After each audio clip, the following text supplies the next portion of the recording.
Si falet namazi i eklipsit? Profeti ynë sallallahu alaihi wasallam e ka falur gjatë namazin e eklipsit, doli me nxitim për në xhami, filloi të falte namaz bashkë me shokët e tij, kanë marrë pjesë edhe gratë, prandaj suneti është që edhe gratë marrin pjesë të falen namazin e eklipsit. Profeti sallallahu alaihi wasallam ka qëndruar në këmbë pas tekbirit fillestar, ka kënduar surën El-Fatiha, ka kënduar Kur'an gjatë në këmbë, pastaj ka shkuar në ruku, ka qëndruar gjatë në ruku,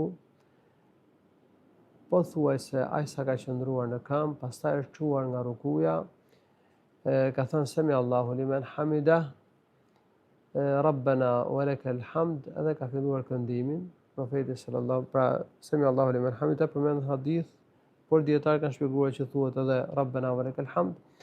Dhe pastaj profeti sallallahu alaihi wasallam ka kënduar përsëri në këmbë, pa shkuar në sejdë, ka kënduar gjatë, por më shkurt se sa në qëndrimin e parë në këmbë. Pastaj ka shkuar në ruku, ka qëndruar gjatë në ruku, por më shkurt se sa rukuja e parë.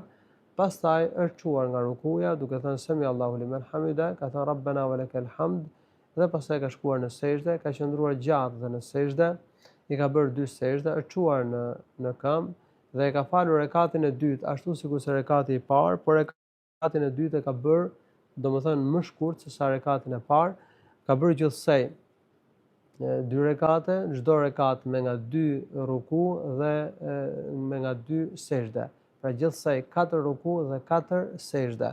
Pastaj profeti sallallahu alaihi wasallam ka dhënë selam. Kur ka mbaruar namazin profeti sallallahu alaihi wasallam, kuptohet që ka falur namazin e eklipsit shumë gjatë. Kishte mbaruar eklipsi i diellit. Kishte mbaruar pra ky fenomen.